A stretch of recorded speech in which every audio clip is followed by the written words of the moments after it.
everybody, we're here for a very special episode of TEW 2016 Reign of Terror brand split, of course, with myself, Ryan. We don't have Taka here, sadly. He's been MIA. We got Miguel though. Hey, Miguel, you're just here, and Mullins. So he is my commissioner, I guess you could say. We have New Year's Revolution, so we're gonna take a quick gander at our history, if I can find it, if I'm not blind. We added in some new angles, some matches for both of us, which you might be familiar with from our previous series. So we'll have more fun with that. Where do I see my show history? There we go. Raw. So, you know, we had the big angle slam, Flair Triple H, you know, defeated Benoit and Shawn Michaels. We think we know where we're gonna go with this. We had a pretty confident idea of where we're gonna evolve the story. So just sit back, you know, put your thrusters all the way up, and let's just beat smack. All right, everybody, we're starting off with the pre-show to New Year's Revolution. Right off the bat, we have Heidenreich taking on Val Venus for that Heat Championship, and Heidenreich, one member of many of Evolution, is able to get the win following a Cobra Clutch slam on Val Venus. Fairly decent, fairly decent. Really doesn't like Joey Giovanni. Next up, we have some of the young, fresh, green women of this roster. Dawn Marie and Maria. Dawn Marie, of course, getting the win over Maria tonight with a face buster. An abysmal match. Ouch. Next up, we have Heidenreich saving the show after that, or saving the pre-show at least, because it still hasn't got the actual show. Heidenreich is, of course, talking about, or he's not really talking, Ric Flair's kind of talking for him. He's kind of just there looking menacing with the Heat title over his shoulder. So, following that, we have our main event of the pre-show, where Hardcore Holly is able to get the victory over Billy Kidman with a Holocaust.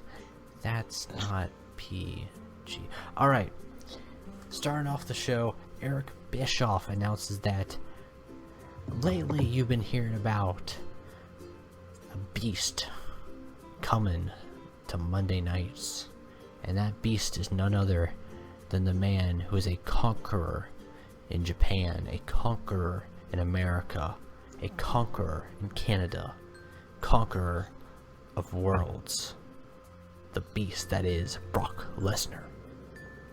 Pretty good, pretty good. Pretty good. Not him. No. Next up, we have our World Tag Team title match, where Christian and Tomko were able to get the win over the likes of Hurricane and Rosie, La Resistance, Bubba, and Spike. It's pretty good for them, pretty good for them. Following that, we have Randy Orton in an Extreme Rules match against Rhino. Of course, he took a crazy bump tonight, but it all paid off when an RKO out of nowhere led to a victory for one member of Evolution. So there's 2 victories for Evolution tonight off the get-go.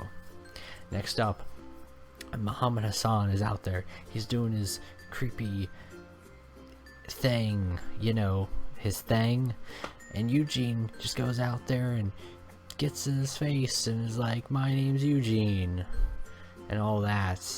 They have a match, title's on the line. Muhammad Hassan, he beats Eugene, makes him tap out to the camel clutch. It's kind of embarrassing, it's kind of sad, like, what's, you know, Daivari like spitting in Eugene's face, the crowd's like hating Muhammad Hassan.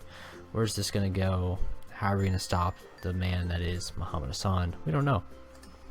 Following that, you know, after Monday night's angle slam to Chris Benoit, we had to have a match, we had to have a technical match, and it led to Kurt Angle beating Chris Benoit with a ankle lock submission. Really great, really great.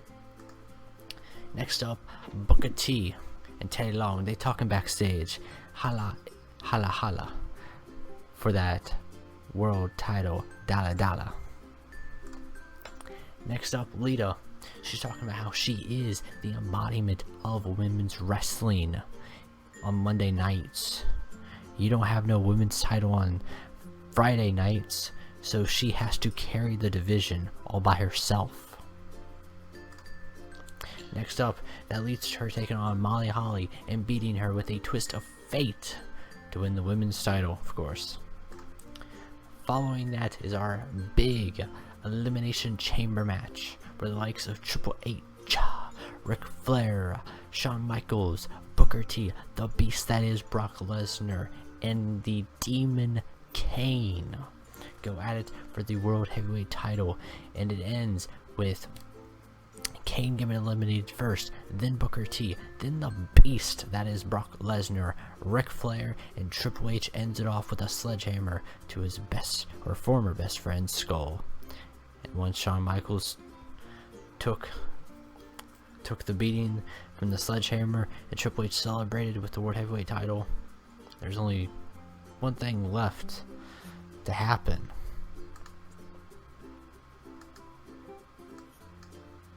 And that is for when Ric Flair is standing there celebrating, clapping at the top of the entrance ramp. And he's so proud of Triple H, the embodiment of evolution. The icon Sting hits a scorpion death drop on Ric Flair, his former WCW rival. And he looks at Triple H. He's like, that title will be mine. And that was New Year's Revolution, everybody. Got 79 plus 8 minus 18. Got high expectations. Let's give out some hugs. Who are we gonna hug? Triple H. Triple H. Sting. Who else? What's his face? Somebody suffered an injury. Booker T suffered an injury, I think. We're gonna give that. Hug Ric Flair, he didn't do good. We're gonna give Booker T a big hug. Give him a hug. Give him a hug. Yeah, poor Booker T. Seem pleased. Alright, we'll check on the buy rates of that. And that will be our New Year's Revolution. The next pay-per-view, I believe, is what? Royal Rumble? Yep, and that's a dual brand. It's a dual brand one. And then after that is No Mercy, or No Way Out. Way Out yeah, is, which is SmackDown. So, see where that takes us. New Year's Revolution 2.24, over 1 million buys, sellout crowd. So looks pretty good like this, but network is whatever. So we will see you all